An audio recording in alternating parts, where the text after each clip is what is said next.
Hi. Hello. నమస్తే అందరికి. Welcome to my channel. ఇప్పుడు మనం చెప్పుకోబోతున్న స్టోరీ 'నచ్చేసావే' ఎపిసోడ్ 37. ఆకలి లేదు లేదు అని చెప్పేసి ఆనంది ఫుల్‌గా బిర్యానీ లాగేసి పిజ్జా తింటూ ఆనంది టెర్రస్ పైనే వాకింగ్ చేయడం మొదలుపెట్టింది. మనోడు మెల్లిగా బిర్యానీ ఎంజాయ్ చేస్తూ ఆనందిని చూస్తూ అతడి ఫుడ్ కంప్లీట్ చేసి హ్యాండ్ వాష్ చేసుకొని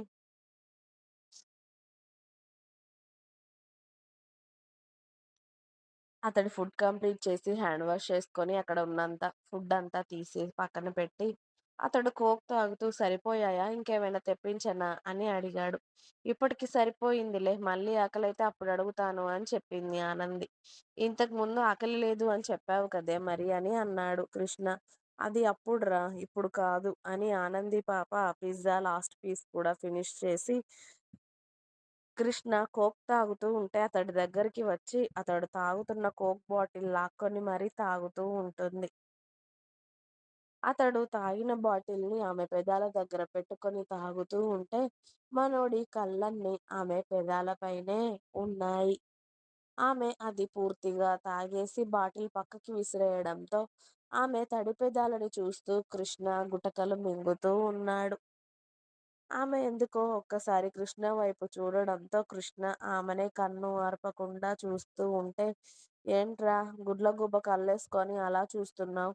ఇప్పుడే చెప్పాను కదా అలా చూడకు దిష్టి తగులుతుంది" అని అంది ఆనంది. "గెస్ట్ హౌస్‌లో జరిగిన సీన్‌లా మళ్ళీ ఒకసారి రీక్రియేట్ చేయాలని ఉందే నాకు" అన్నాడు కృష్ణ ఆమె వైపు చూపు తిప్పకుండా. "కుక్కతో వంకర అన్నట్టు నీకెన్ని సార్లు చెప్పినా బుద్ధి, సిగ్గు, మానం అనేవి రావురా! ఇలా నన్ను విసిగిస్తూనే ఉంటావు కదా ఎప్పటికీ" అని అంది ఆనంది. "దాన్ని విసిగించడం అని అనరే, లవ్వు అని అంటారు తెలుసా? లవ్వు కాదురా, దాన్ని కొవ్వు అంటారు. నీకు ఒంటి నిండా అదే ఉంది. అందుకే ఇలాంటి పిచ్చి పిచ్చి వేషాలు వేస్తూ నా వెంట పడుతున్నావు కదా నువ్వు" అని అంది ఆనంది. "అరె! నీ వెంటనే నేను ఆవారాగా తిరుగుతున్నానా ఏంటే? లవ్ చేస్తున్నాను, ప్రేమించుకుందాం, పెళ్లి చేసుకుందాం అని పడుతున్నాను. అంతే. ఆవారాగే తిరిగే వాళ్ళని అలా తిట్టాలి. నాలాగా సిన్సియర్‌గా ప్రేమించే వాళ్ళని తిట్టకూడదు టీచరమ్మ. బొంగేం గాదు" అని ఆనంది వెళ్లి వాళ్ళ దగ్గర నిలబడి చుట్టూ అలుముకున్న చీకటిని, ఆకాశంలో ఉన్న చంద్రుడిని, ఆ చంద్రుడి చుట్టూ ఉన్న నక్షత్రాలని చూస్తూ సైలెంట్‌గా నిలబడగానే కృష్ణ కూడా ఆమె పక్కకు వెళ్లి అతడి భుజంతో ఆమె భుజం మీద చిన్నగా తట్టి "ఏం ఆలోచిస్తున్నావే? ఇంత సైలెంట్‌గా ఉన్నావు" అని అడిగాడు కృష్ణ. "నా ఇష్టం. నేనేమైనా ఆలోచిస్తాను. నీకెందుకురా" అని ఆనంది అంటున్నప్పుడే కృష్ణ మొబైల్ మోగడంతో ఇంత నైట్ ఎవరా అని కృష్ణ మొబైల్ తీసేసరికి న్యూ నెంబర్ నుండి కాల్ వస్తుంది. ఎవరా అనుకొని లిఫ్ట్ చేసి చెవి దగ్గర పెట్టుకున్నాడు. "నాన్న కృష్ణ" అన్న అటువైపు నుండి వాయిస్ వినబడింది లేడీస్‌ది. ఆ వాయిస్ ఎవరిదో ఈజీగానే గుర్తుపట్టిన కృష్ణ తన పిడికిలి ఫోన్ మీద గట్టిగా బిగించి ఫోన్ కట్ చేయాలి అని చూసేసరికి "నేను చెప్పేది ఒక్క నిమిషం విన్న తర్వాత అప్పుడు ఫోన్ కట్ చెయ్. కోపం తెచ్చుకోకు" అన్న మధుర గారి ఏడుపు గొంతు వినబడుతుంది అటు వైపు నుండి. దాంతో ఫోన్ కట్ చేసేవాడే కోపంగా ఆవిడ ఏం చెప్తుందా అని సైలెంట్‌గా వింటూ ఉంటే ఆవిడ మెల్లిగా ఏడుస్తూ ఉన్న శబ్దం వినిపిస్తూ, మెల్లిగా ఆమె ఏడుపుని తగ్గించుకొని "మీ డ్యాడీకి హెల్త్ బాలేదు నాన్న. రాత్రి వాటర్ కానీ లేచి సడెన్‌గా ఊపిరందడం లేదని పడిపోయారు. నాకేం తోచడం లేదు. పని వాళ్ళ హెల్ప్‌తో హాస్పిటల్‌కి తీసుకొచ్చాను నాన్న. నేనిక్కడ ఒక్కదాన్నే ఉన్నాను. వీళ్ళు ఏవేవో టెస్టులు అంటున్నారు. డాక్టర్లు భయపెడుతున్నారు నాన్న. మీ డ్యాడీ హాస్పిటల్‌లో ఉన్నారు. నాకేం చేయాలో అర్థం అవ్వక నీకు ఫోన్ చేశాను నాన్న. ఆయన ఇవాళ పడుకునే అప్పుడు కూడా నీ గురించే ఆలోచించి, నీ గురించే మాట్లాడుతూ పడుకున్నారు. ఒక్కసారి రారా నాన్న నువ్వు. నాకు చాలా భయంగా ఉంది" అని ఆవిడ ఏడుపు ఎక్కువ అవుతూ ఉంటే, ఆవిడ చెప్పేవన్నీ పూర్తిగా విని కృష్ణ ఫోన్ కట్ చేశాడు.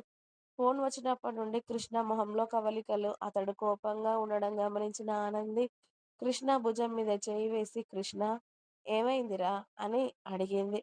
ఆనంది ఫేస్‌ని చూసిన కృష్ణ తన కోపాన్ని కొంచెం కొంచెంగా తగ్గించుకుంటూ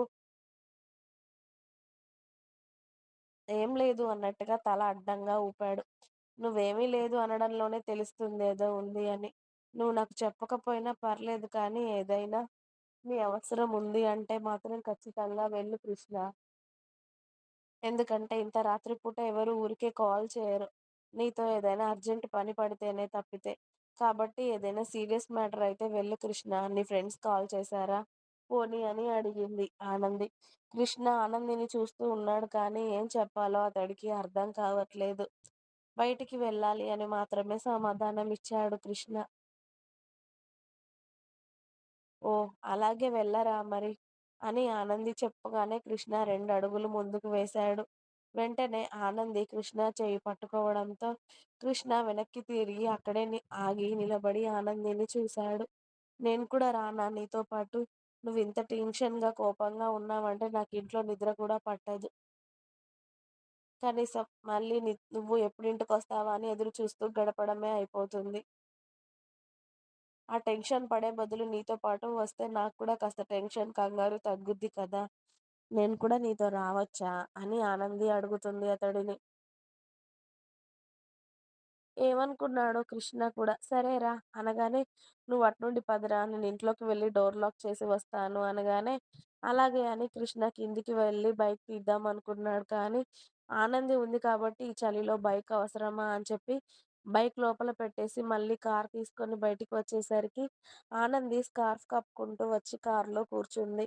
మధుర గారు చెప్పిన మాటలే అన్నీ కృష్ణ మైండ్‌లో తిరుగుతూ ఉన్నాయి. ఆనందితో ఏం మాట్లాడకుండానే సైలెంట్‌గా డ్రైవ్ చేస్తూ ఉన్నాడు కృష్ణ. కార్‌ని కాస్త స్పీడ్‌గానే. 45 నిమిషాల తర్వాత కారు ఒక పెద్ద హాస్పిటల్ ముందుగా ఆగగానే ఎవరికేదైనా అయిందా? వాళ్ళ ఫ్రెండ్స్‌కి గాని ఏమైనా అయిందా? అని ఆనందికి చాలా భయం వేసింది. హాస్పిటల్‌కి చూడగానే ఆమెకి వణుకు వచ్చేసింది ఒంట్లో. ఎవరికైనా ఏదైనా జరిగిందా అని కృష్ణని అడుగుదాం అనుకుంది కానీ, ఇప్పుడు అడిగినా అతడు చెప్పే పొజిషన్‌లో లేడు అని కృష్ణ కార్ ఆపగానే ఆమె కార్ దిగింది. కృష్ణ వెంటనే కార్ పార్క్ చేసి ఆనంది దగ్గరికి వచ్చి, ఆమె భుజం చుట్టూ చెయ్యి వేసి ఆమెని లోపలికి తీసుకువెళ్ళాడు. అక్కడ రిసెప్షన్‌లో కిరణ్ గారి పేరు చెప్పగానే థర్డ్ ఫ్లోర్‌లో ఉన్నారు అని చెప్పారు. వెంటనే లిఫ్ట్‌లో ఆనందిని పైకి తీసుకెళ్ళి అక్కడ మధుర గారు ఎక్కడ ఉన్నారో అని వెతుకుతూ ఉంటే, ఐసీయూ రూమ్ ముందు టెన్షన్‌గా, కంగారుగా నిలబడి మధుర గారు కనిపించారు. కృష్ణ ఆనందితో కలిసి అటువైపు అడుగులు వేస్తూ ఉంటే, మధుర గారు అప్పటికే కంగారు పడుతూ, ఏడుస్తూ ఉన్నారు.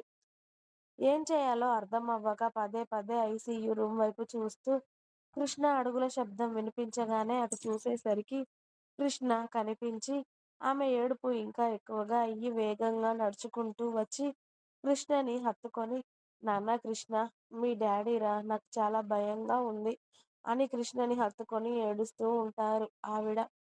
ఆవిడ దగ్గరికి రాగానే ఆనంది కాస్త పక్కకు నిలబడి ఆవిడని చూస్తూ ఉంది.